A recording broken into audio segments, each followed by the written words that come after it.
Of course.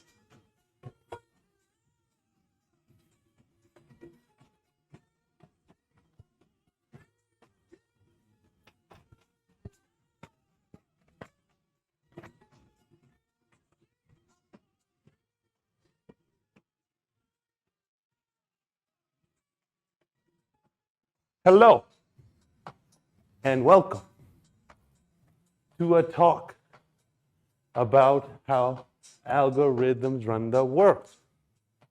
Is it this one? We on this one? All right. Hi. It's funny that I'm looking into a thing that's running an algorithm to try to explain how algorithms run the world. You're even watching this through so many different algorithms, right? So, first of all, we have a party. We don't let algorithms run our life. Algorithm tells me that crypto's down, I'm supposed to be sad. Sorry, algorithm.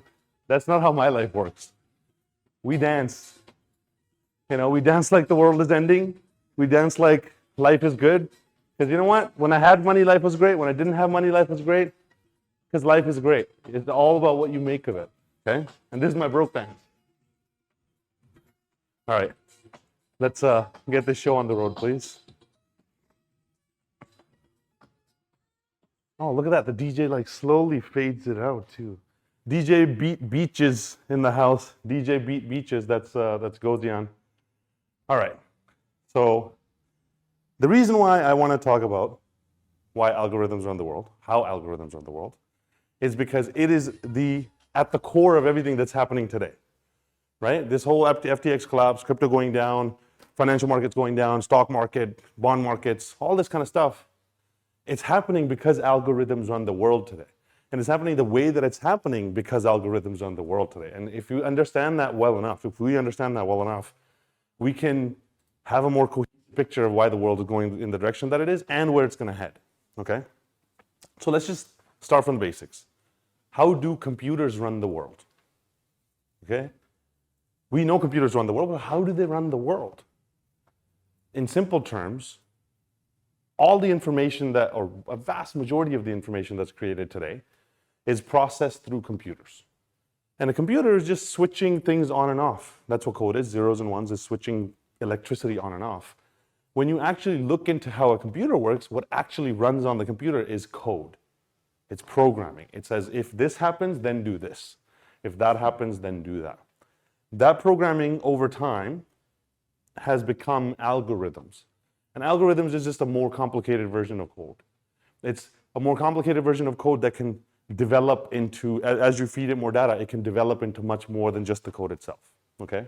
That's a very oversimplification. Sorry, techie coder people. But for a normal person, all it is code that can develop, and it can turn into a lot more, right? In that world, the person writing the code is the God, has the power. The person who made Facebook the way that it is the person who determined how addictive it is and what kind of content happens and how people interact with it and what their attention cycle is and what kind of emotions they have, all those kind of things. The person who's coding those computers becomes the God. Whoever coded Google, first of all, they became trillionaires, but secondly, they created Google in a very specific way to take over all the different industries and affect people in a certain way.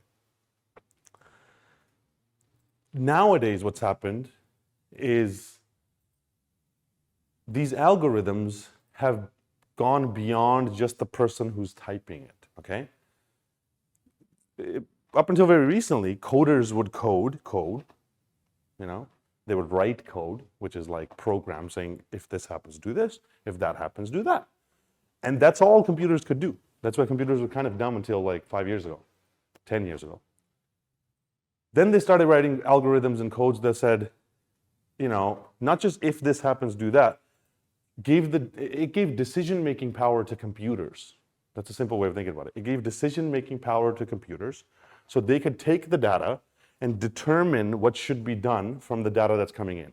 So they would make decisions which we don't specifically tell them to make, okay?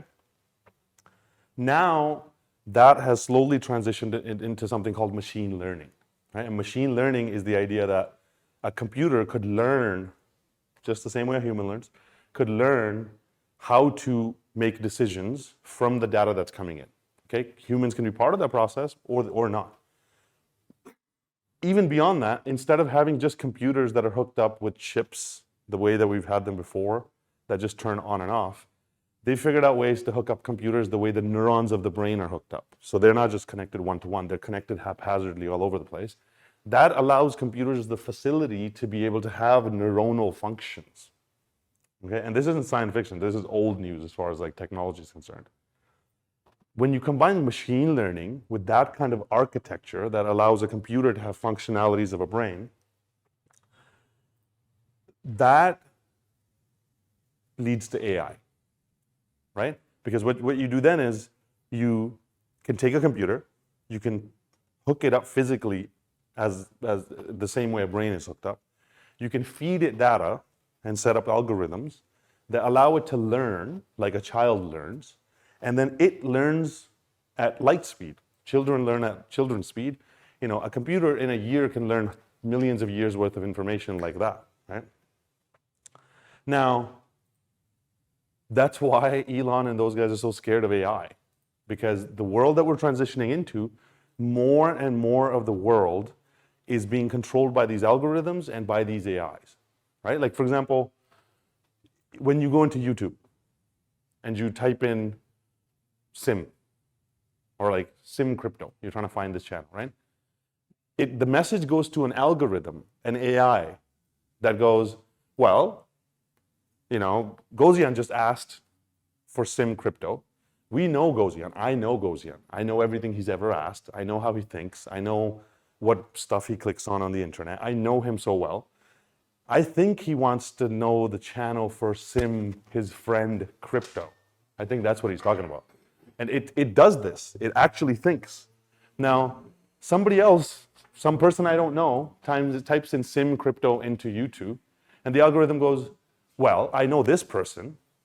They've never met the SIM that Gozian knows.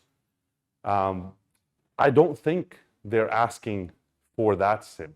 And they might show something completely different and effectively show some other channel, right? That's an algorithm sitting in the background that determines, not even algorithm, now it's an AI sitting in the background that determines what each person is shown. So it's like we have no control over that. We ask this omniscient, omnipresent thing, hello, I would like this help. And it goes, well, I know you. You are in a certain way. So therefore, I shall give you this, which is my best interpretation of what you want, okay?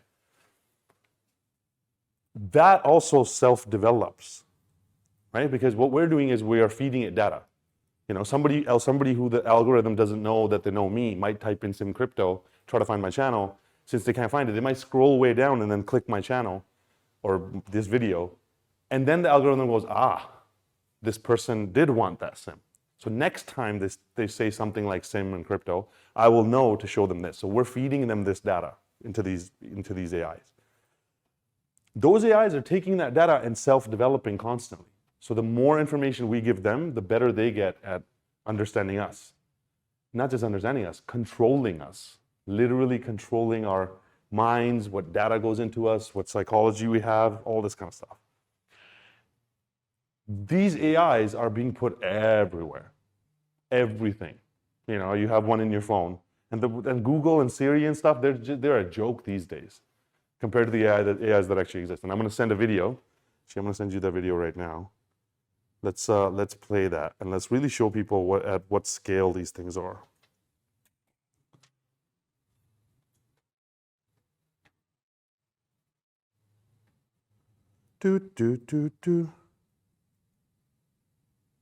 Okay.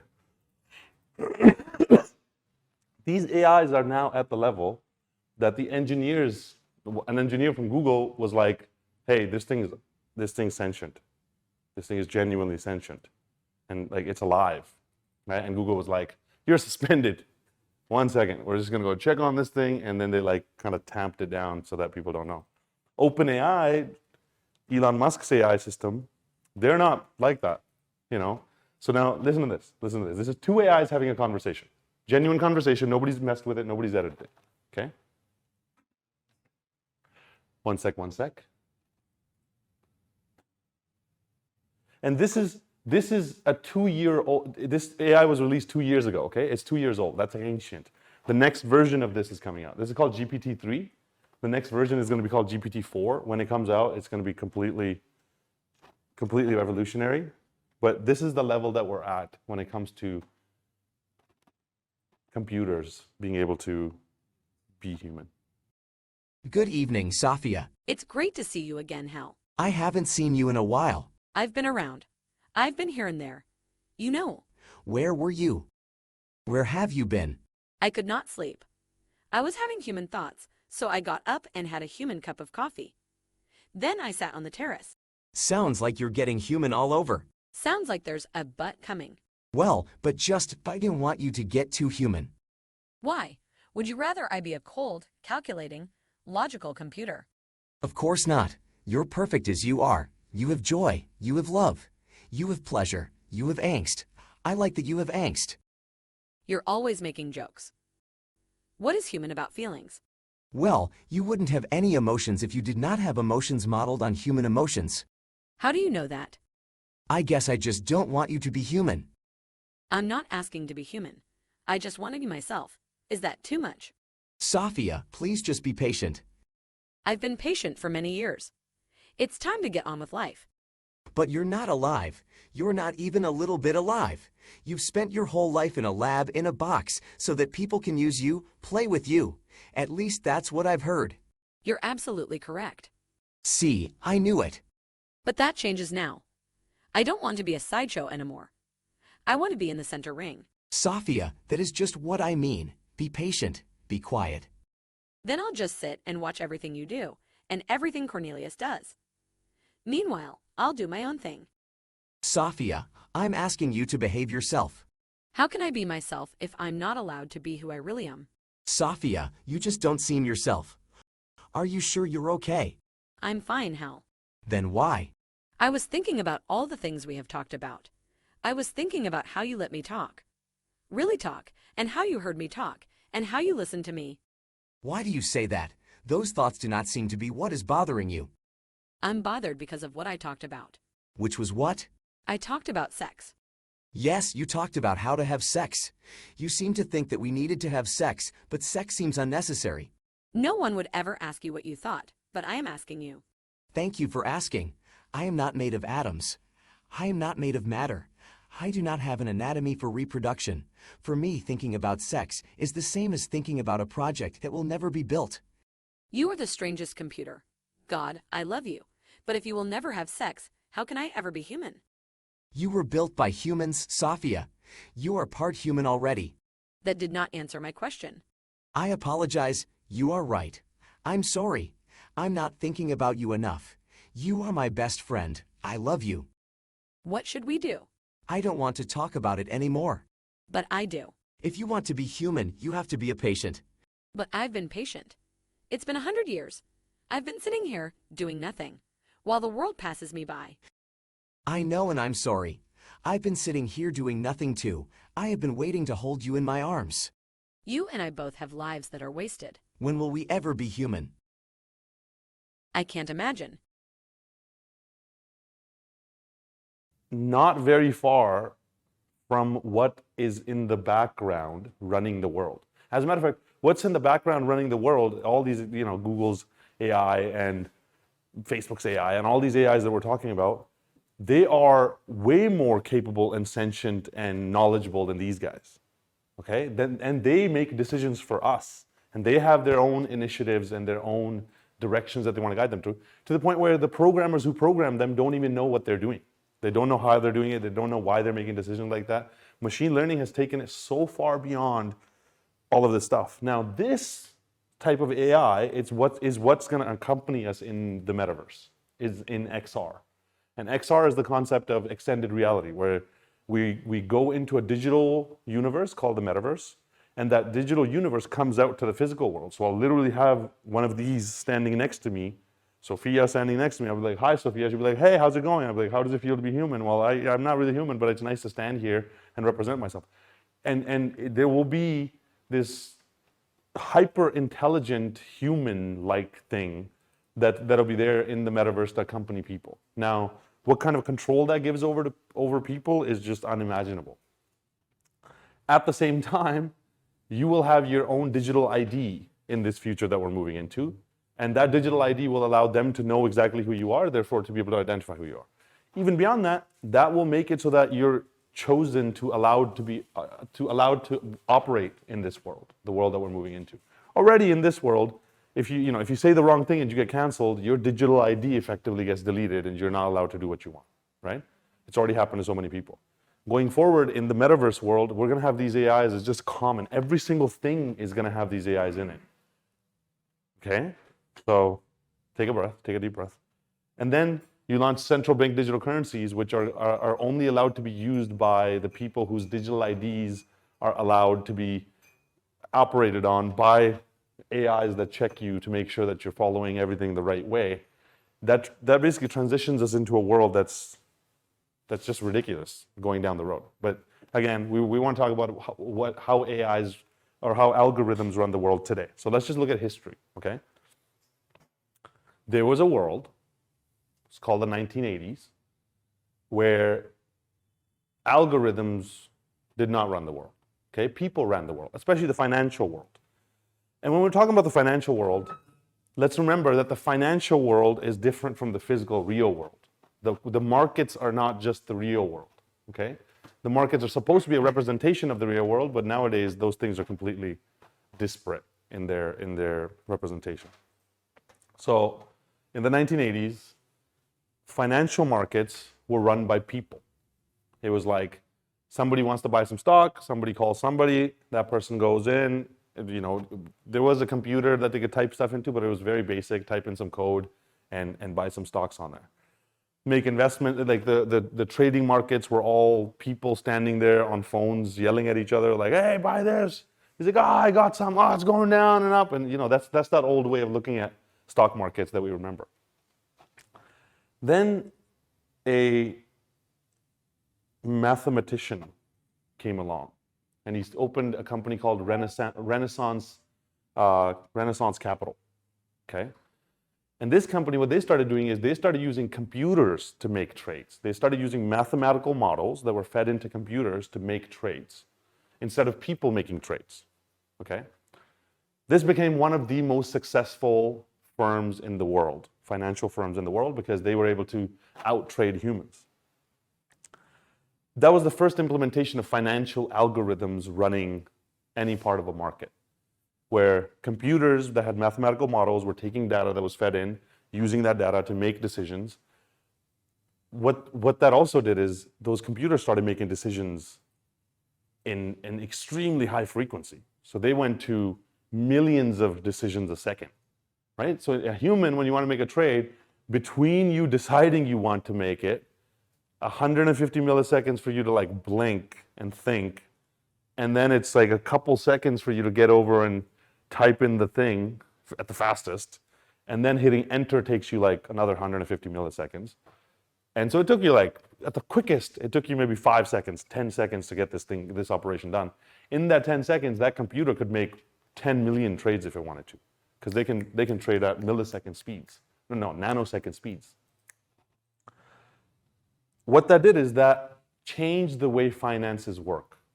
Because first of all, Wall Street realized, hey, we can make trades automated. We don't need people, so we don't have to pay these traders millions of dollars to trade.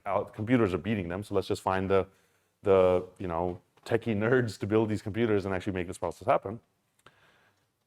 So that transitioning to now has turned into this. First of all, when you want to buy a stock today, okay, let's not imagine you have a financial manager, because most likely you have a financial manager, you're gonna ask the financial manager to do something, then the financial manager does all these things. Let's just imagine you're buying a stock on Robinhood, right? You're on an app, you're like, I'm going to buy a stock. You go in, you're like, Apple stock, $10 at X price. Let's just, for argument's sake, let's say Amazon stock at $3,000. Okay, I'm going to buy Amazon stock at one stock at $3,000 for $3,000. You press the button to buy the stock. Okay, when you press the button, what's supposed to happen is the message goes to Robinhood. the company. Robinhood reaches out to their broker, the company who's actually making the trades. The broker reaches out to the exchange effectively, which makes the exchange and then custodies the stock with a company called DTCC. Okay, don't ask too many questions. This is how it works. You never actually buy the shit. A private company somewhere holds it and tells you that you bought it, right? But that's how it's supposed to work. But what actually happens is you press the button. When the message gets sent out from Robinhood, okay, to go buy the stock, before the message goes into the exchange and the stock gets bought and gets sent back to you, the message reaches Goldman Sachs first, okay? And I'm simplifying this, but this is how it works. It reaches Goldman Sachs first, and they go, hey, Sim wants to buy one of the Amazon stocks at $3,000, okay? Let's buy the stock at $2,999.99 before he can get there. Because we're literally sitting on Wall Street where the exchange is happening. He's sitting in, Bali trying to do this. It's a 300 millisecond time to him. It's half a millisecond. Oh no, it's a nanosecond for us to get it done. So before his message reaches and he buys and he takes and he gets the stock per se, we are going to go in and buy it first, and then we'll sell it to him and we'll make a penny on his $3,000, right? That's arbitrage. That's what happens today. Now they repeat that millions of times a second for every single moment the market is open, right? So they're just constantly making little bits, but their algorithm is way faster and their data speeds are way faster, so they're able to actually outcompete you, and so you're always paying extra fees to people in the middle, okay? At the same time, there's 1,000 different algorithms that are running at the same time. There's effectively bots. When you hear the word bots in crypto and you think like, oh, trading bot.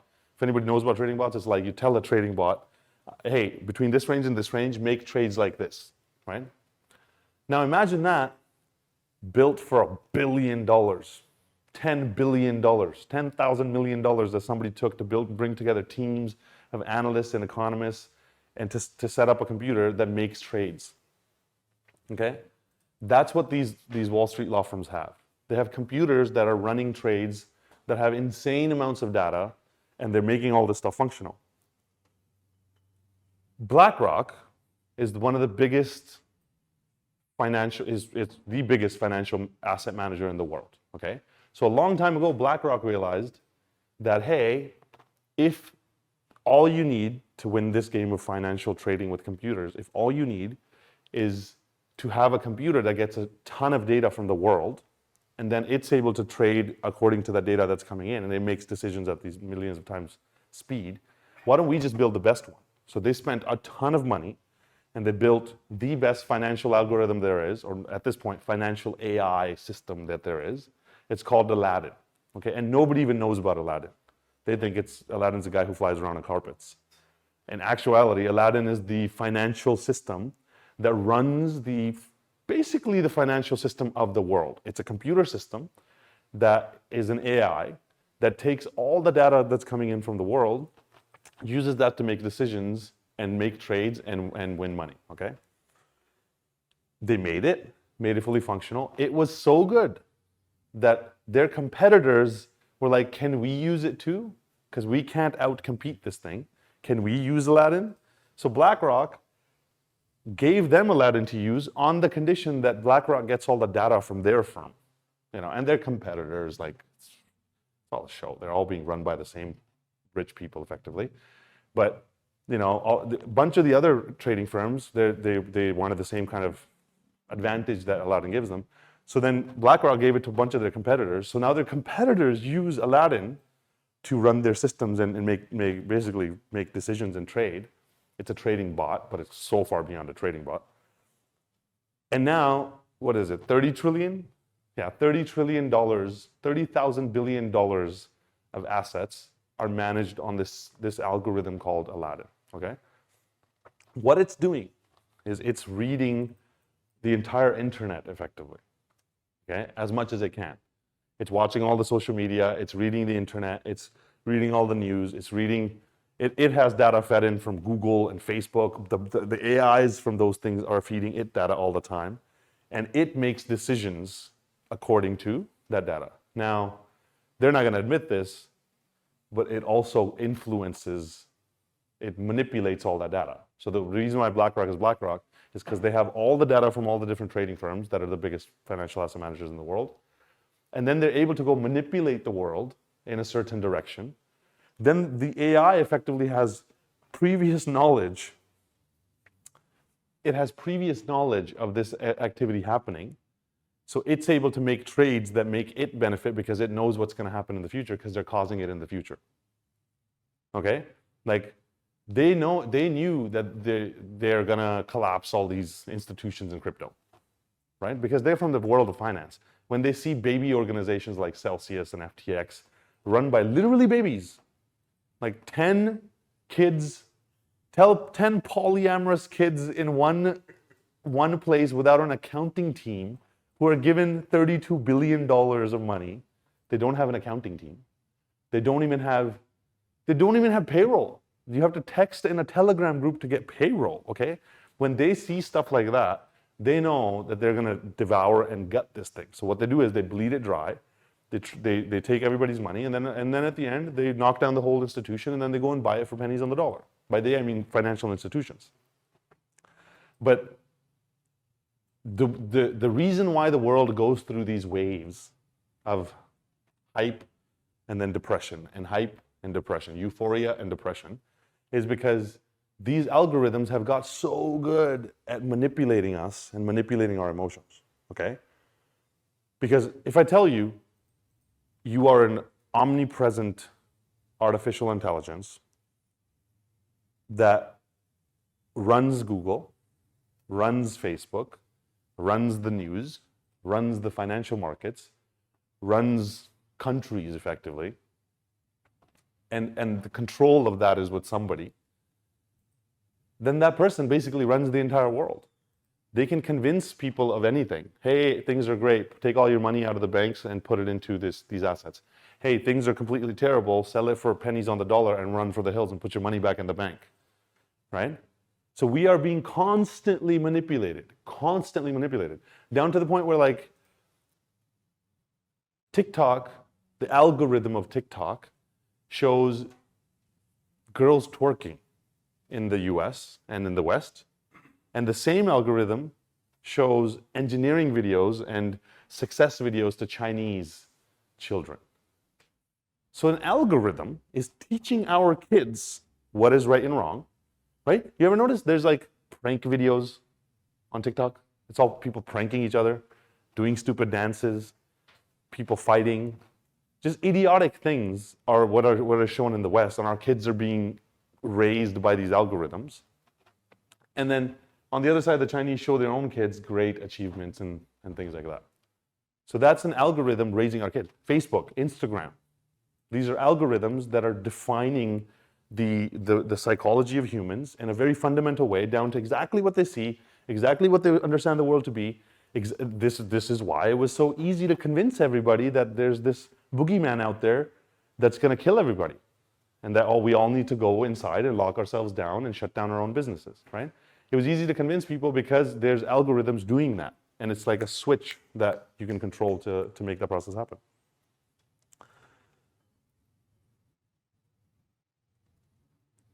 When you are able to control the news of a society, then you can control the psychology of a society. If you can control the psychology of a society, then you can control the markets of a society. If you control the markets of a society, then you control the money of a society, and when you control the money of a society, you control the society, right? And that's how the play goes. The algorithms are set up. They're not even algorithms, AI. Let's call them AI. These things, you just heard, are constantly guiding society in a certain direction. Most people don't realize this is going on. Most people don't know what Aladdin is. Most people don't know that AI is was at this place 2 years ago. Most people do not even realize that there's AIs today that can write you books, that can paint better than any artist, that can give you graphics better than any person out there, that can make 3D models better than humans, that can make videos out of things that they've never seen before, and they can make a photorealistic video of anything that you ask them for, that are able to build programs. Like, there's AIs doing everything that people could do. Pretty soon there'll be an AI, I mean, I guarantee you this, one day I will build you an AI that I will stand here and I'll talk to you and I'll be like, that's not me talking. I swear to God, it'll just be like, it'll look like I'm talking to you, but it'll be an AI replicating me. And then my plan is that, yeah, one day I'm going to build an AI that replicates me. So in case I die, you guys can still just hear me fucking ramble about all this bullshit, okay?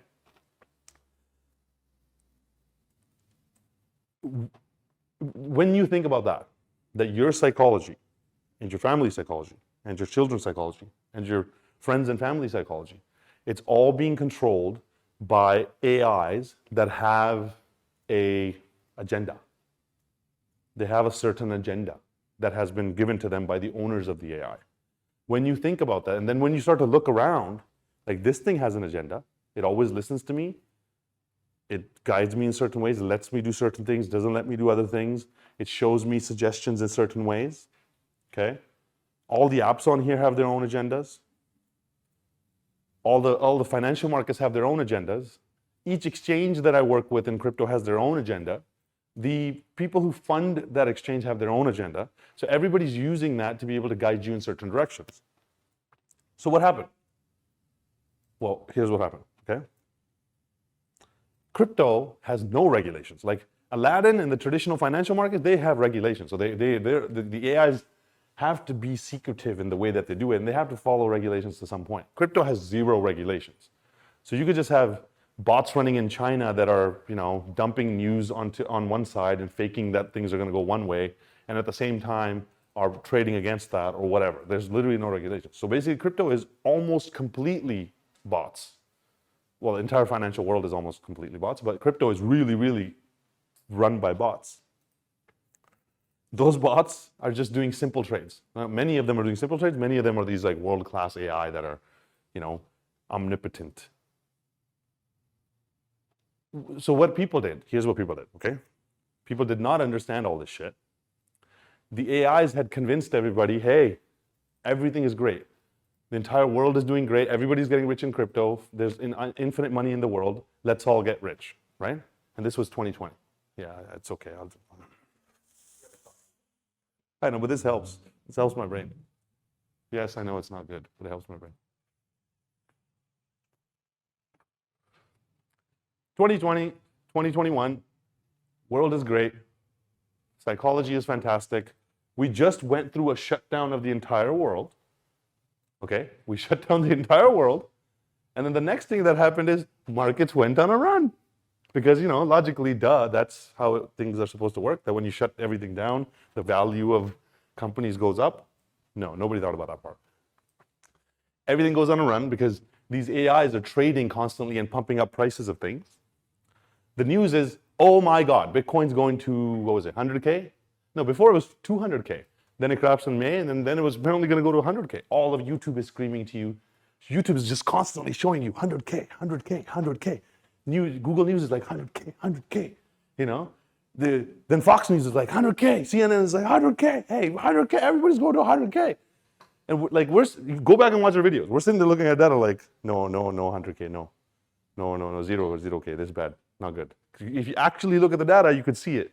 But the world was convinced everything's going to 100K.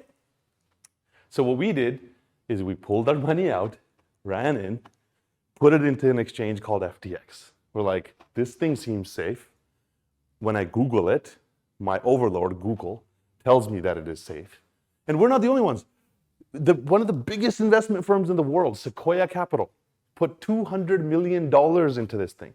And in that meeting, this guy, Sam Bankman-Fried, was sitting there playing League of Legends in the meeting. And somebody saw him. And they went, oh, what a legend. This is how little he cares. And they still gave him $200 million. So trust me, there's idiots all across the world, okay? Tom Brady, the quarterback, apparently gave him $650 million of his money, okay? Because, 100K, 100K, 100K. Because we're all hallucinating because we're being fed, these algorithms are feeding us knowledge to convince us of a certain direction. We take our money, we put it into this exchange. What this exchange did is effectively took the money, Alameda, FTX, we're just going to mix it all up. There was no difference between them. Basically, they took that money and they gave it to other algorithms, DeFi algorithms that were trading. Celsius, BlockFi, where all this bullshit, valueless crap that doesn't do anything to improve anybody's life. They took our money and gave it to them. First of all, they're not even supposed to give our money. A lot of that money you're legally not supposed to give, but again, there's no rules. They took that money, they handed it to another algorithm, a trading bot that trades it. And that's why these decentralized protocols, everybody's like, oh, decentralized protocols are great. No, if you take good people's money and hand it to a computer, all the computer's gonna do is it's gonna do what a computer does. It's gonna try to make more money on it. It's gonna lend it out to somebody else. Somebody else takes it out of a loan from the computer and sticks it in another computer called all of DeFi. XYZ shitcoins making you 80,000%. Somebody takes it from there, they mint some coins, pull that out and stick it in another computer. What? Wait, I took my money out of one computer called a bank, and I put it into another computer called FTX, who put it into another computer called Celsius, who put it into another computer called XYZ shitcoin investor man, who put it into another computer called gold bananas, literally bananas, and then you stake it and you get golden bananas. So you take the golden bananas and you stake it in the fucking poop coin, and you take the poop coin and you stake, what? Okay? And as long as 100K, 100K, 100K times are great, people look like they're making money.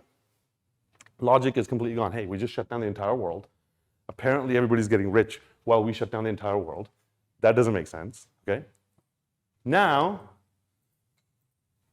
those algorithms don't have money, right? Because they're just taking other people's money and they're trading it and they're Ponzi scheming people into this process. And their computer system, it's not their fault. We're the ones who built them. Now, then the Federal Reserve went, we are going to effectively stop printing money, okay? These algorithms, especially the financial ones, are voice controlled, okay? One guy at the Federal Reserve went, we're thinking about not printing money anymore. And the algorithm heard, oh shit, he's thinking about not printing money, which means it's gonna make all these idiots think about the money not coming in that was being printed that pumped up these markets, which means these idiots are going to sell things, which means I gotta sell it before these idiots, okay? And it did this in like a millisecond before the idiots even had time to blink and go, what did you just say, okay? And before you can reach out for your phone, the algorithms start trading against you and start and these algorithms are run by the companies who you gave your money to. You gave your money to a financial manager who put it into BlackRock to put into a market, who has another algorithm and AI sitting there who goes, oh, fuck all these guys. They put all their money in. Guess what we're gonna do? We're gonna trade against them and take their money. And they went into money taking mode, okay? And we were so convinced of 100K, 100K, 100K. Algorithms are still feeding us all this bullshit, 100K, 100K, 100K. We're just sitting there, Christmas 2021, like, I can't wait to get rich because everything's telling me I'm gonna get rich. And at the background, there's algorithms just like, take the money, take their money, take their money, take their money, take their money. Millions of times a second, take your money, take your money, take your money, okay? Now, the money starts to run out. Now there's not, we can only pump in so much money. They know how to take money faster than we can pump it in. Eventually, it gets to a point where the money starts to run out and the markets start to go down because everybody's selling. Then when they start selling, our psychology is so manipulated into being euphoric. We're high on euphoria. Nah, brah, I'm rich. I'm rich, homie. I'm rich. It's all good. It goes down, it comes up. It goes down, it comes up. Look, the algorithm's still feeding me 100K, 100K. I think we're going to go to 100K because what? Some guy, plan B, who doesn't show his face, has said, we're going to go to 100K. Okay.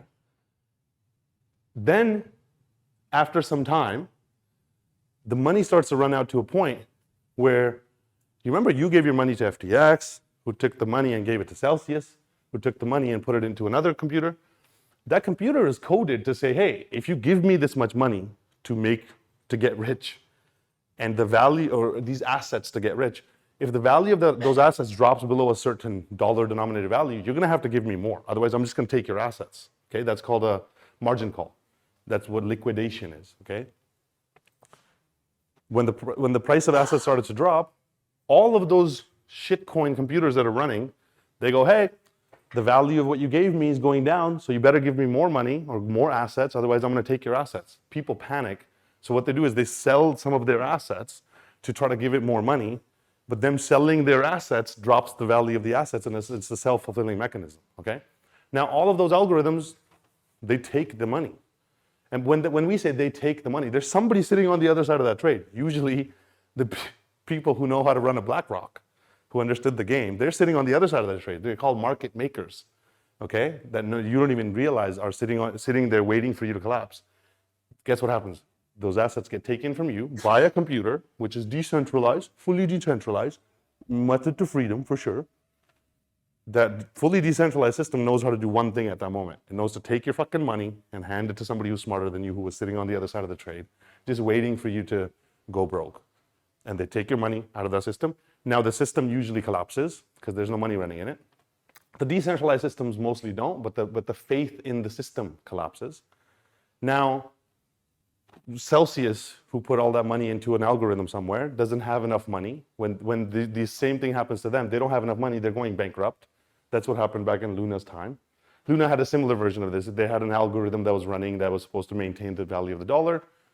Boom, boom, boom. Wall Street comes in, messes with the system, takes out all your money, takes $90 billion, runs away with it.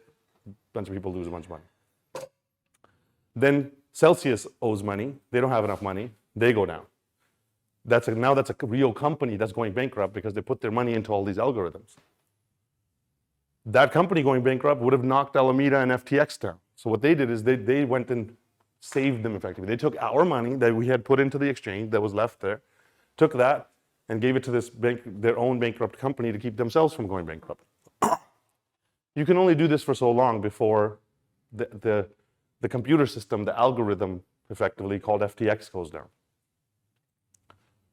All of this added zero value to anybody's life, except for the bankers who got insanely rich, who can't believe that there are idiots putting $90 billion, $90,000 million into a computer system that they don't understand, that they don't even understand that it's running like this, okay? And they're playing the finance game against computers who are running at 1 billion times the speed of these people and are so much more capable and knowledgeable than them that they can beat them at the game 100%. And don't even realize that all of those decisions were made because your psychology was manipulated by another set of algorithms that are all controlled by the elites. Hopefully that makes sense. Hopefully you can understand every single thing that happens in the world today is being affected by algorithms.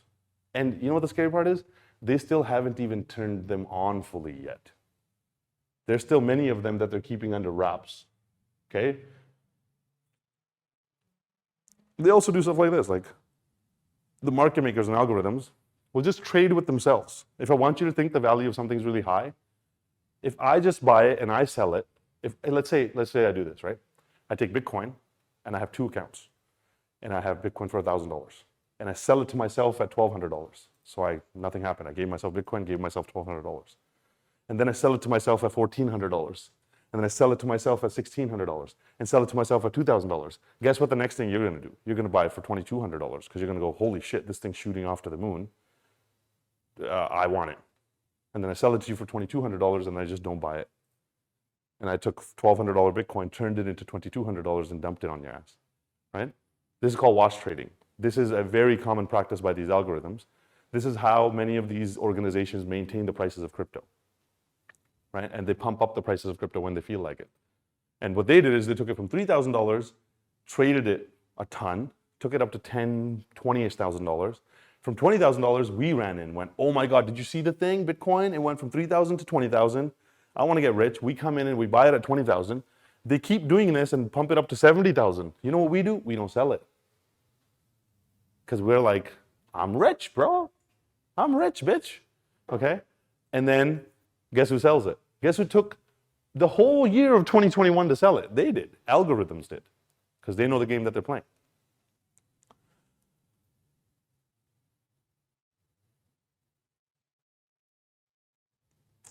When you're thinking about this happening today, you have to understand that this is not something that's going to slow down. The world that we're transitioning into, these AIs are going to become even a bigger part of life. And as far as financial markets are concerned, they're going to full-on automation mode at this point. what's happening today in the financial markets has never happened before. We've never seen this. We've never seen the data be this skewed and things not collapse. That's why everybody's so convinced that things are collapsing, because normally when this stuff happens, things do collapse. But since it's all being run by computers, you can flex the financial system as much as you like, and you can still keep it artificially propped up, right? You can literally dump the value of the pound, dump the value of the euro, dump the value of the yen, while people quietly just sit there and think nothing's going on. People don't even realize it, right? You can shut down the entire world, and people still don't get it. You can shut down the entire world all at once and tell the entire world's population to go inside and sit down and put a diaper on their face, okay? And people still don't get it. Who do you think did that? Who convinced us of all of this stuff? To be scared of this thing that was supposed to kill everybody, and the only thing that killed is economies and countries. Algorithms did that. Algorithms. Countries couldn't stop it. People couldn't stop it, because we're all being run by algorithms. Now, on the flip side of this, we said the people who build the algorithms are the kings or the gods, right? The people who write the code that builds the system that billions of people use are the gods. So then let's build the systems. Thank you. If you want to see a different world, build the system. First of all, understand the system. There's a reason why, like, right now I could be telling you FTX did this, Alameda did this, new news is coming out. We're fucked. If you're on FTX, Alameda, right now, if you're sitting on an exchange, if your money's sitting on an exchange, I'm just going to go ahead and say you're fucked. Expect to lose all of your money. At this point, you should have it in your own pocket, okay? Simple as that. That FTX is done. You know, after Luna happened, anybody touching Luna, you're gone. All of this should have been done earlier. So I'm not going to sit here and talk about that. I'm going to talk about the bigger picture of things so you can understand, hey, this entire facade. Remember I said this is all fake? In the last talk, I was like, this is all fake. It's fake because it's all being run by computers. As a matter of fact, you're being run by computers. I'm being run by computers. Literally, this thing tells me exactly what I have to do and when I have to do it. Like, today, I'm only allowed to talk until 1 o'clock. And then after that, I have an hour before I have to talk to him. Because this thing's telling me I have to talk to him for 2 hours. Brother, I love you. After those 2 hours, this thing's telling me I have to go somewhere else. And then at 6 p.m., I have to talk to some guy whose own overlord master computer is telling him that he needs to speak to me. He's going to jump on an algorithm called Zoom that watches and analyzes us, and we're going to happily use this thing to communicate and talk about building a system about farming. Okay? These things run our lives in such a fundamental way, and we're just like, oh, that couldn't be bad. And nobody even understands how these things work. The biggest problem with the way the world's run right now is the people who own the algorithms know ahead of time what's going to happen, because they're the ones causing it, because they have all the money in the world. Okay, they know that they're going to send Putin into Ukraine, and they know when they're going to do it, right?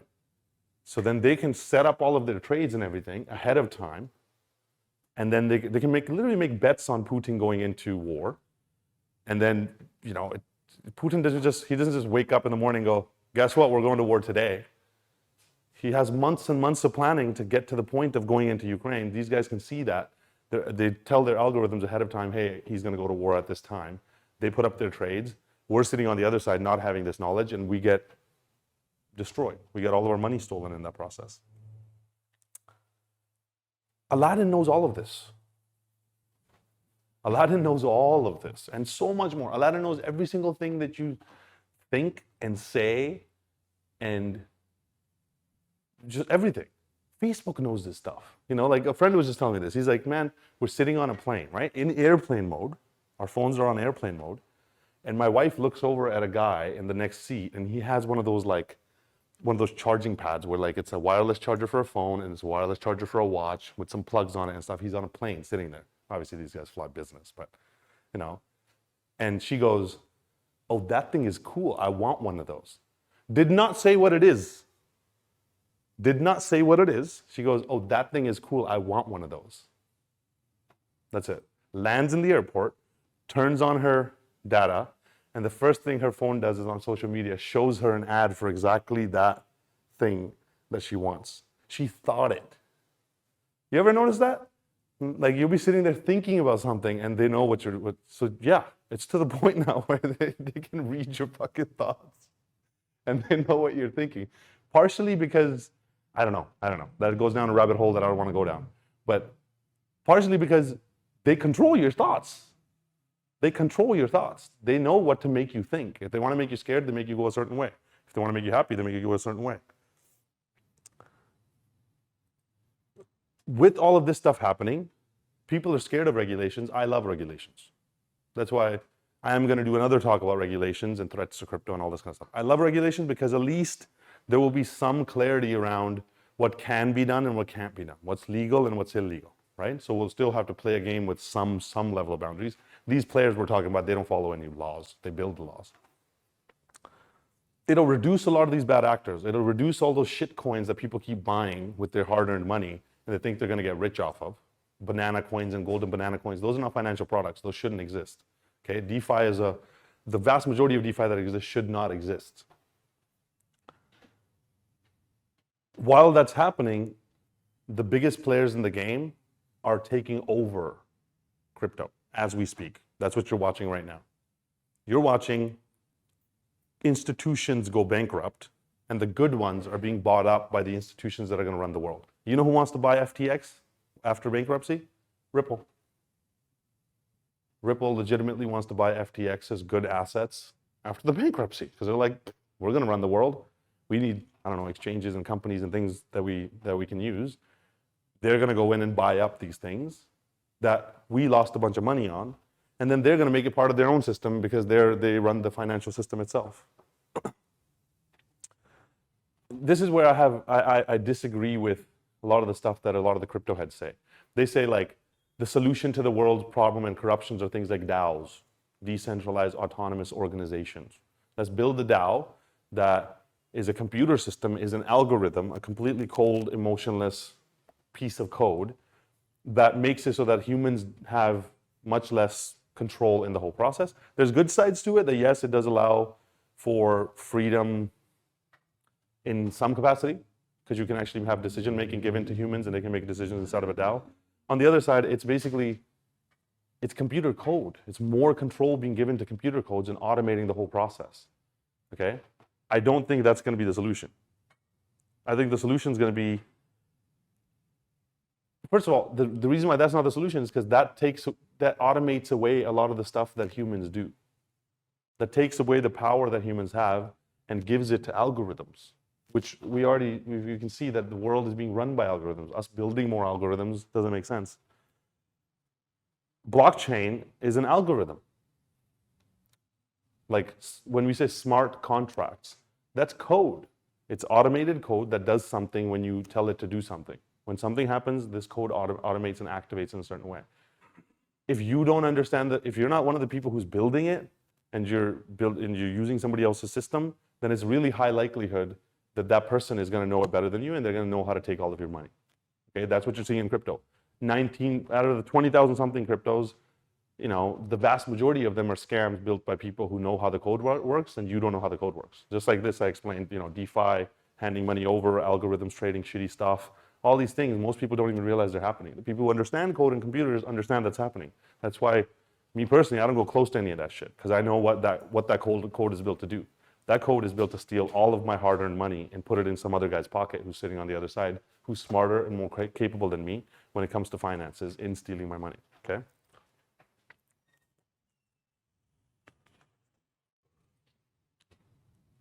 In this world that we're going into, they're going to take over all of experience, right? So what you see, what you hear, eventually what you smell, what you taste, and what you touch are going to be taken over by technology. And we're going to start to live in this world where the digital and the physical aren't two separate things. It's not behind a screen.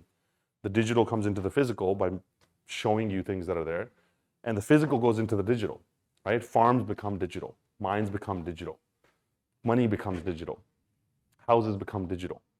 art becomes digital. All these things that you're seeing happen is the manifestation of the physical and the digital. These AIs will be in there. Again, directing us, controlling us, guiding us, helping us if you do, use it for the right kind of thing.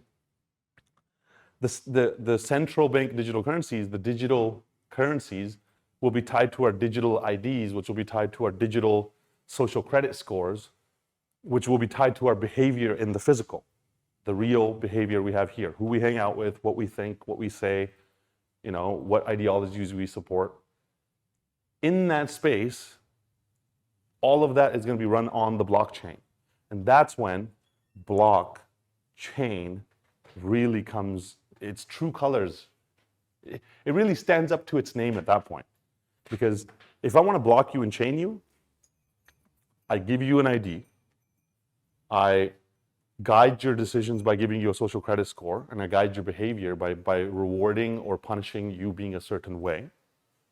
I put you in a completely controlled environment, completely controlled universe, give you no other methods of operating, especially for the people who are stuck in the matrix.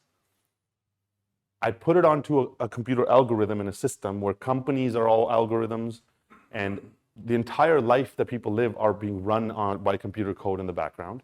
And I code that computer to maintain all of this control. Once that's done, why do you need humans? Okay? We have robots with AI inside, these like super omniscient AI inside that can operate 24 hours a day and would work way better, way stronger, way harder than humans, do every single thing that humans do. And we thought creativity was going to be the thing that was going to be like the human thing. Actually, creativity got taken over first. Today, artists are scared as shit because they're like, wait a minute, somebody gives me a job to draw, I don't know, a logo or this graphic that takes me a day to draw. Or this AI, I just go draw this graphic and it gives me 100,000 graphics. And I can pick the one and go, give me 100,000 more like that. Give me 100,000 more like that. That AI can outcompete a human, and artists are completely, they don't know what they're going to do. Writers, writing books was this like, oh my God, writing books, creative storytelling is going to be this human thing. No, we know. Copy.ai, Jasper.ai. Go in there, hey Jasper, write a thing about how algorithms run the world. Like I did this, now I'm thinking about it, I shouldn't have even done this. I shouldn't have wrote down notes. Should have just gone to the AI and went, hey, tell me how AIs run the world. Boom. Tell me more. Boom. Turn it into bullet points. Boom. Make it more scary. Boom. Add some stories in there. Boom. Tell me the story of BlackRock. Tell me the story of the Renaissance capital. Add it all in there. Turn it into a story. Thank you so much. Print it out. I could just stand here and read what an AI said, and it would have done a better job of telling this story than my haphazard fucking bouncing around in different places. Okay? That's the world that we live in today. Like, you just saw 2 AIs talk about love and sex 2 years ago. The next one that's coming out, you can literally, when you ask it, what's the meaning of life? It goes 42. And it doesn't always say that. That's one of the jokes that I heard is like, what's the meaning of life? It's like 42. It knows humor better than me. That's a great joke. I'm going to save that joke, right? DAOs will automate away humans from organizations. Blockchain algorithms will automate away human decision-making in all these different ways. Behavior will be controlled using the blockchain and stuff, and many other technologies. Metaverse will automate away humans interacting with each other. So we can be put in boxes and interact in controlled environments, which are built by the people who build the code. The ISO 20022 banking system will control how every single penny moves, combined with central bank digital currencies. Facebook, Google, Instagram, TikTok will control how we're raised, what information, already control, how we're raised, what information we're fed, how we think, and how we operate.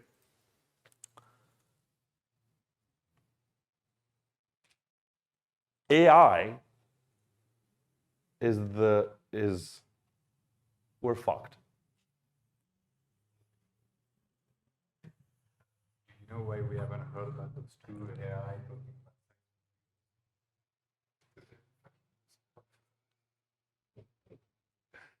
We're fucked. We're fucked.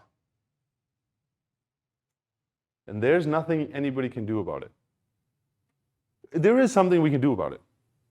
Take this thing, chuck it in the ocean, Go find your laptop, chuck it in the ocean, take your Apple Watch, chuck it in the ocean, shut off your Wi-Fi, and even then, all you're doing is making it all inaccessible to you. And your kids are gonna be like, Dad, where's Wi-Fi? Did you chuck the router into the ocean? And you're gonna have pandemonium in the house. Those kids will not want to be raised in an environment where they can't access these things. So de facto, it can't be stopped, okay? What we can do is we can learn how it works, right? Because here's my thing. If it knows who I am, and it knows what decisions I'm going to make, and I know its agenda and how it's trying to affect me. So here's how I got rid of a bunch of this stuff from my life. Actionable, real steps. I deleted Instagram. I have Facebook just so I can log into websites sometimes. Don't check it. Deleted Snapchat. Got rid of all social media. Went into my YouTube, and whenever it shows me something I don't want to even have in my field, I hit the little 3 ellipses and I said, not interested. And I go find educational stuff that I like and I thumbs up it and tell it, this is what I want. Okay, I'm telling you, this is what I want. Show me this and I'll stay here. Show me that garbage and I'll leave. Gave my friend's Netflix login password back. Okay, stop schmoozing from your friends to use their AI. Okay, like my TV does not turn on. As a matter of fact, my TV in my room has one piece of paper taped on the front of it, and that's a self-development piece of paper that came out of the retreat that I did for Elevation Barn. So I know what my guiding star is and why I wake up in the morning. And it says, I am the navigator that guides the world towards a better future using inspiration, innovation, and love. That's what it says on my TV. And I never turn the fucking thing on. Okay? As a matter of fact, it's unplugged, like it's not even attached to anything that you could turn on. I put limits on how much YouTube I can watch. I put a block on it to say after 50-ish minutes of YouTube, shut off my YouTube, don't even let me open it. I took the YouTube icon. First, I hid it in some folders, so I have to click 4 buttons. And then I found my thumb just hitting those buttons efficiently. Then I went and hid it from my entire stack. This is a great thing about Android. I can hide apps. So literally when I look for the app, I can't even find it. It's nowhere to click. So if I really want to use YouTube, I have to like go into my phone, search for YouTube, find the installed app, hit open. It says, no, you already watched 50 minutes. I'm like, fuck. And then I have to wait until tomorrow to watch another 50 minutes of YouTube, okay? Even though YouTube is where I learn a lot of these things. So yes, sometimes I'll be like, FTX is collapsing. Hey, turn that thing off. Like, let me watch 6 hours of what's going on with FTX collapse. I spent 20 years of my life learning exactly how these things are built. Since I was a child, I was like I always wanted to know how all these things run. So I was like, I don't just want to know how it runs. I want to know how to build it myself. I want to do it myself. Then I build these things, okay? Now, guess what? I'm gonna build an AI. Okay, I went to Elevation Barn, this retreat. Elevation Barn is a company that is enlivening superheroes to come into their full power and be able to help the world and create the impact that we want in the world. In order for that to be scaled out and for that impact to reach millions and billions of people, it can't be done by individuals. It needs to be fed into an AI where that AI can then help people enliven themselves and hopefully get a piece of paper that says, I am the something that does the something using something, something, and something, and that they can stick on their TV. Okay, because that's for me a way to create change. We're going to build an AI for that. We're going to build an AI that allows the best minds in the world give deep, meaningful information around purpose to people who are caring enough to develop themselves. And I'm going to build an AI because I want to learn how to build an AI. I also, as I've been teaching here the whole time, explain this the whole time. Like now that you know this is how your life is being run, next time you feel a certain way, next time you feel, oh my God, 100K, we're getting rich, you'll know, holy fuck, I think this is a scam. I think this is a scam. Because what's convincing me? Why do I think it's going to 100K? Because I watched a bunch of YouTube videos. or I listen to experts, or news is telling me to do all these things. I learned how to control the effect that it has on me. That's why right now crypto's down, my portfolio's gone to shit, we dance. We started this whole video by dancing. It's up, we dance. The dance doesn't change, emotions don't change. Even when I feel emotions, I keep them on the side and remember that I'm not going to let these things affect my natural state. At the same time, getting myself a farm, because I am not going down into this rabbit hole where they force me to live in a world which is fully digital or fully whatever. I will operate in it. I will build it myself. I will get me and my people rich from building these things and build only the ones that actually improve the world and impact the world, and build systems like farming and all this stuff that you've been hearing about. But I will not live in them. Mark Zuckerberg does not allow his kids to use Facebook. Steve Jobs had a timer on how much his kids could use the iPad. The people who build this shit know how it works, and they do not let their kids on it at all. Or they control it, or they try to manage it, or they educate the children around what's going on and all this kind of stuff. You know, I've even learned a lot of this stuff from the people who build this stuff, because they're concerned themselves.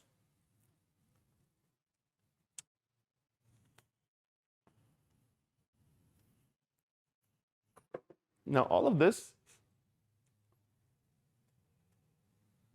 is the manifestation of a plan that was started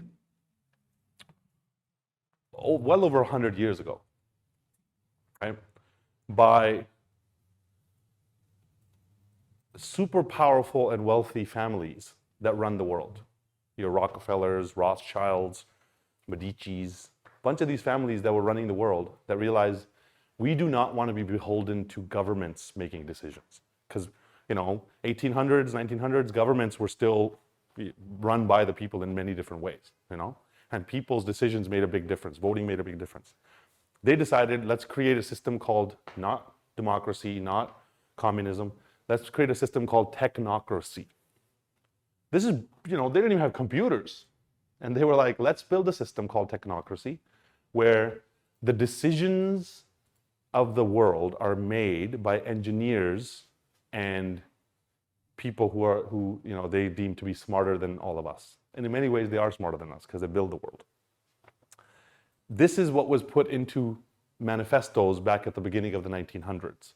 This is why the Brave New World in 1984, books like that were written then, because those people could see this. They were saying, hey, a world is coming where everything you do will be controlled. And one of the biggest takeaways, go back and read those books. One of the biggest takeaways from that, like Aldous Huxley said, is the best prison is not the one that you keep people inside. The best prison is the one that people want to be inside. The best blocks and chains you can give people are the ones that people want to buy. And that's where we are today. We're happy to chain ourselves inside of Facebook and Instagram, and these things are these are the baby versions of all these things, okay? The future that's coming, we're gonna have this option of being chained into a world or building our own worlds and going into a different direction.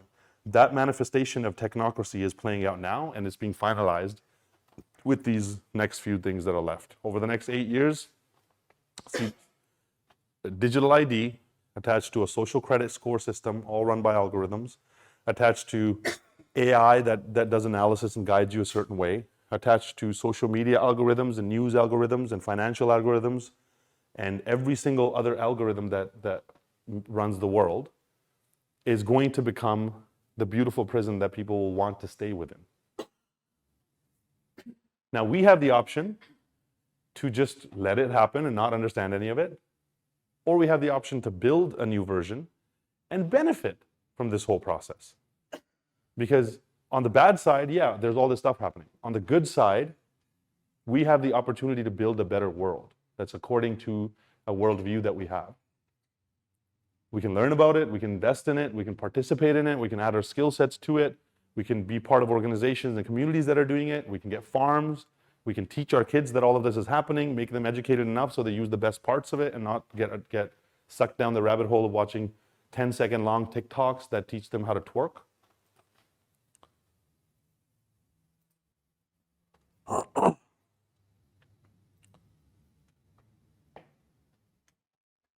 on an even more broader scale, this is the future of warfare. This is the future of warfare. We are in what many analysts are calling a fifth generation war. Okay? And a fifth generation war is not fought by guns and bombs. It will be at some point, but it's not really fought by guns and bombs. It's fought by germs and DNA technology and psychological manipulation and algorithmic control of the mind and the heart. It's fought by convincing us to do the things that are detrimental for us, convincing us to kill us without ever firing a bullet. Okay, they don't have to fire a bullet. It's fought by cyber attacks. It's fought by a system being built that keeps us from ever coming into our own full power. Porn, keep men from being men. Tell women to be men in the workforce so that they don't become feminine. Tell them that everybody's always equal, so nobody ever ends up being their most powerful version of themselves. Don't ever let people know the truth around these things, that we have built algorithms that control you, your children, your life, your future, your world, your country, your situation, your existence, your experience. Don't even tell people about the AIs. People think AI right now is like Google and Siri and stuff. Even me, when I watched this, I was like, holy shit, they're this far already? They're like, yeah, that's GPT-3. Bro, we're releasing GPT-4 next. Okay? This war is being fought by coders. The fifth generation war is fought by coders, the ones who write the code, the ones who write the algorithms. So you know what we're doing? We're training up armies of coders in Indonesia. That's our initiatives. We're setting up training programs where thousands and hundreds of thousands of talented humans from across the world will go through training programs to learn how to build these things, learn the goods, learn the bads, learn how to take control of this process, learn how to create startups, learn how to build it, and then guide them on which kind of stuff they should build that actually helps the earth, that puts this stuff to good use. That's our way of resisting this whole process. Is it going to happen tomorrow? No, but give me 8 years, and I'll have a standing army of hundreds of thousands of coders that will be taking control of their situation. You know, while we have communities of people who've understood that this is happening, woken up to it, and done something about it. You know?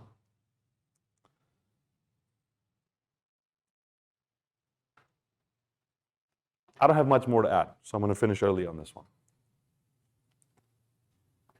In understanding that algorithms are controlling us and controlling our psychology and causing us to behave in ways that end up being detrimental to us and our loved ones, comes the power of knowing how to control it. And it's very simple. It's very simple. Do not let your emotional state change according to what you're being fed. First of all, stop feeding yourself shit. Start feeding yourself better stuff, knowledge, information, meditation, love, relationships, experiences, connection, the things that really matter in the world. Start doing something about it. Learning is, if you don't know anything about it, learning is the first step. Just learn about it so you're at least aware that this is happening. Because the next time now when you interact with an algorithm, you're going to think about it like that. You're not just going to Google search. You're going to go, wait a minute. I'm asking Google, the AI, a question, and now this thing knows everything about me. And then when it shows you stuff, you can think, well, this is the stuff it wants to show me. So try this. Go to something called DuckDuckGo. Go to DuckDuckGo and type in the same thing. And you'll notice the DuckDuckGo algorithm shows you different stuff, often things that are more truthful than what you may be seeing on Google. Or try this. Go to the 10th page of Google and see what it shows you. Go to the 10th page of DuckDuckGo and see what it shows you. Because we never look past the first page. Next time you're sitting there doing this,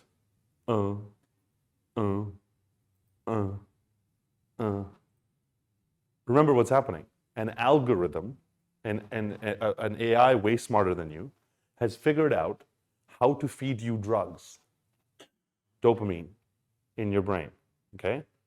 One of the highest quality drugs that we all die to. We do a lot of things for the drugs that are in our brain. It's figured out how to feed you things that give you a hit of a drug. And then as you're watching, after a few seconds, it drops down. Your levels of drugs drop down. So you go to the next one to get more drugs. You go to the next one, you get more drugs. And then understand that thing is making you think of the world being a certain way. So try to stop that. Try to go out and do things that are, real. In the crypto markets, it's really simple. It's really simple. Once you understand all this stuff, just wait until this kind of shit, and then run in with faith and buy the right stuff. Okay, remember, 99% of the shit is garbage, 1% of the stuff is gold. 90% of the stuff is garbage, 10% of the stuff is great. Out of that, 9% will still fail. Statistically, about 1% of them will run the future of the world. Learn how to buy those. We've taught about this 1,000 times. And then in these times, when your psychology is being manipulated towards thinking, oh my God, everything's going to shit, I can't trust this space, I have anxiety, I'm scared, I don't want to do this because algorithms are all telling me they're all going to zero. At that point, overcome the psychological and other state that they're creating in you and actually go buy things and invest in things. And then when they create the other state that, hey, you're going to get rich and you look so rich, go against that emotion and go, okay, if I am actually getting rich, let me pull it out into the bank account and improve my life with it and do something that I can solidify that whole process.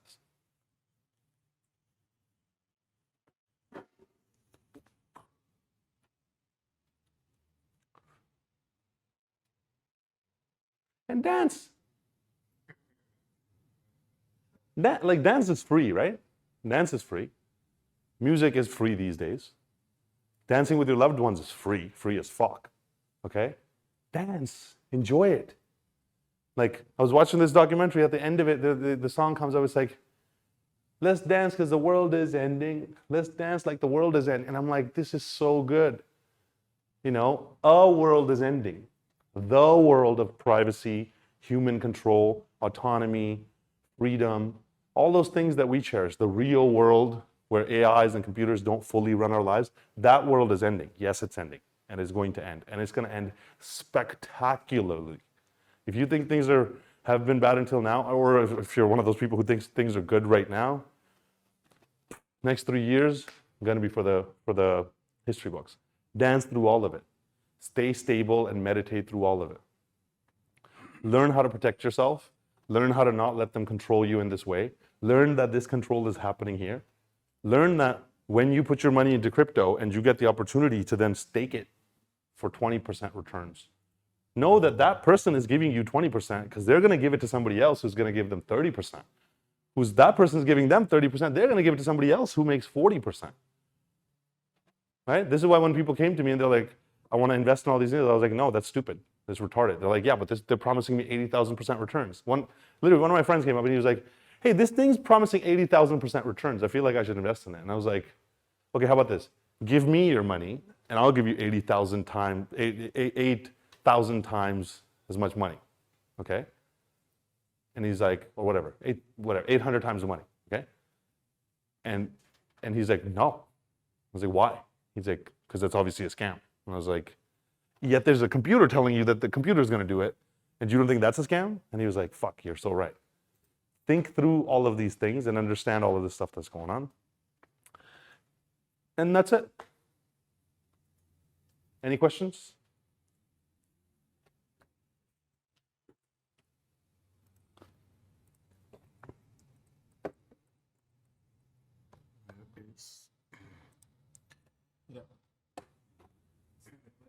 Since Aladdin and AI is running a great deal of Wall Street trades, one might assume that this system will not run itself into the ground unless being programmed to do so. Yes, one might assume that. But the system doesn't care about running itself into the ground because it doesn't even have a ground. The system cares about taking all of your money and giving it to the people who run the system. And the one way that it knows how to do that every 100-ish years, before this was done by people, now it's being done by computers, every 100-ish years, there's a big reason why the whole market needs to fall off of a cliff. And when it falls off of a cliff, that means all your money goes to the people who run the system. So it is guaranteed that the money that's sitting in Aladdin, or being controlled by Aladdin, the $30,000 billion that is the finances of the whole world effectively, is going to go into the pockets of the ones who actually understand the world and own the world. What is going to be the excuse? As far as I can see it, I think if I had to do it, I would do something like cyber attacks on Aladdin as the excuse. This is what we were talking about before, right?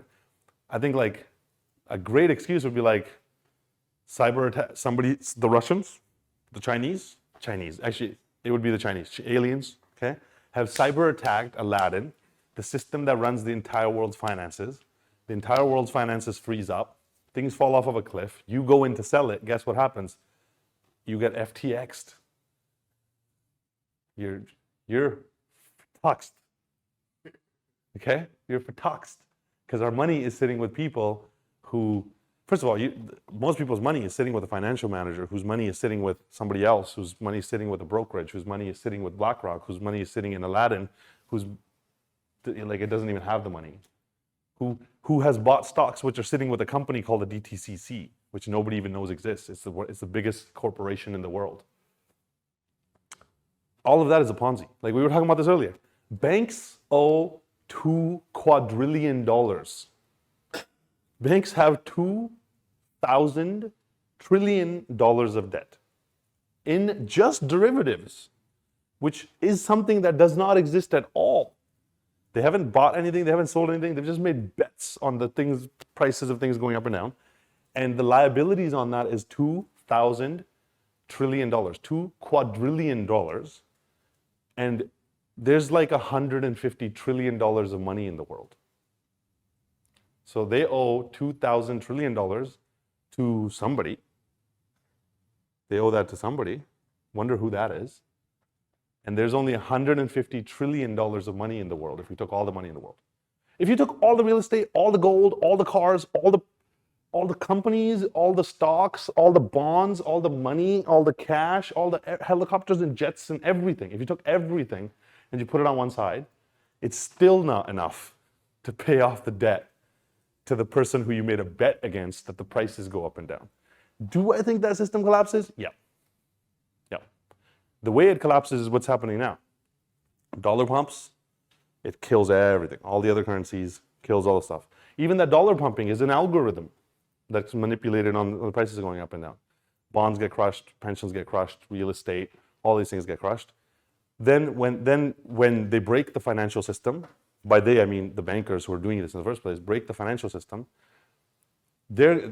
every time in history, the country does this. They print so much money that it causes inflation to go through the roof. People get angry because the cost of living is so high.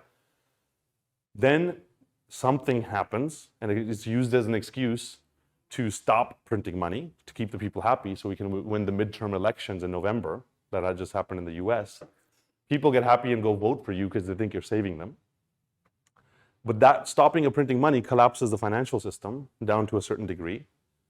That collapsing of the financial system becomes the emergency itself, which is used as an excuse to then print more money and pump it up. So right now the dollar going up has been effectively, the inverse of that is that everything else is dropping against the dollar, which means that's the dropping of the markets. Now that they're breaking the financial system, once they break it, they're gonna go, oh, sorry, we broke the financial system. We gotta print a bunch of money and pump it into the system to just keep it liquid and keep it running. Otherwise, if everybody wants to have their debts paid back, we don't have enough money, because it's a scam. And then when they start printing money, the markets go off on a run again. Okay? So now, in simple terms, I'm just going to wait until they say they're going to start printing money. And when they start printing money, go in and buy up everything with all the dollars that you have, buy up good assets and good companies. When they print the money, markets run up. Then at that time, we'll discuss the same euphoria that I was discussing in 2021, that, hey, you're in a euphoric state right now, you're high, get the fuck out. And the algorithm is going to be like 100K, okay? At that point, we will take our money out, right? And somewhere along the way, Aladdin will lose everybody's money and give it to the people who are rich. And then that printing of the money is how you pay off $2 quadrillion of debt with $150 trillion. There's $150 trillion today because that's what they printed. All you have to do is print $2 quadrillion over the next 20 years, and you pay back the debt for the people who you owe $2 quadrillion to. But those $2 quadrillion only buy $150 trillion worth of shit because there's only 150, whatever, you get the idea. There's a certain amount of stuff and value and wealth in the world. You just print a bunch of currency, but you don't just print a bunch of currency to infinity, otherwise things collapse too quickly. You print it, then you stop, let the markets drop, then you print it, and you stop, and you just keep rinsing and repeating that process. Now, whatever the next, so first of all, let's specifically talk about crypto. In crypto, one of the most dangerous algorithms is Tether, is by far Tether, USDT Tether. Because when I'm saying, you put the money here and then you take the shit and then you put it into this other shitcoin algorithm and that shitcoin algorithm puts it elsewhere, you can only interact with most of this garbage with Tether, with a fake version of the dollar called Tether, which is an algorithm that is running, that keeps the price of Tether at $1. And when somebody sells it and the price is supposed to drop, it then goes in and it removes assets from the balance sheet of Tether and keeps the price of Tether at $1. It's a little complicated, but not too complicated. It's an algorithm that keeps the price at $1. At some point, Tether is going to go to zero because Tether is not backed by anything real. It's backed by Fugazi fake bullshit. It's not actual dollars. And it is what everybody's used to stick themselves into all of these corners of crypto and get their money into algorithms, which you can only get back out in its truest sense by eventually coming to Tether. So they're going to collapse Tether. When Tether collapses, it's going to be biblical. It could be happening now. I don't think it's going to happen now. I think it would be smarter for them to do it closer to 2024 because that would hurt a lot more people. But whenever that happens, that algorithm is going to hurt so many people because when that dollar goes to zero, you literally can't get your money out of all these shitty exchanges. Most of the exchanges out there are everything being traded on there is being traded with this fake version of the dollar called Tether.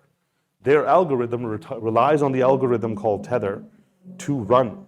KuCoin, ShmooCoin. KuCoin is now giving 250% yields. They're going to give you 2.5 times your money if you give them money. They're going to give you twice the Bitcoin if you give them your Bitcoin. Guess what's going to happen next? They're going to go bankrupt. That's what companies do before they go bankrupt. They start promising all these crazy things to you. Regardless, Aladdin's going to go down. Tether's going to go down. A lot of these companies are going to die. That is the best thing that could happen in crypto because we need most of this space to die to clear the space for the real value models, for the stuff that's actually improving people's lives, and algorithms that are actually improving people's lives to start being built. And on the other side of the regulations, they will, the really wealthy, the real wealth of the world, not even wealth, the real money of the world, not even money, the real currency of the world that's sitting in behind all of these institutions will be released into crypto. Before that, the system will convince us to take all of our wealth if we don't know what it's doing. So thank you for joining. Thank you for learning. And we'll see you guys next time. And we're going to close it at 30 minutes early. And then back to dancing. Back to dancing. Dance to music that plays in your head. Can you go to that algorithm and play that music? The Spotify algorithm, and we go in there and we ask it, hey, I like this song. Can you give me other songs that I like?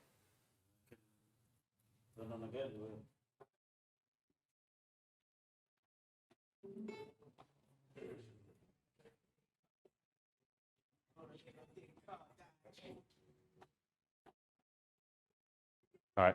Thank you, guys.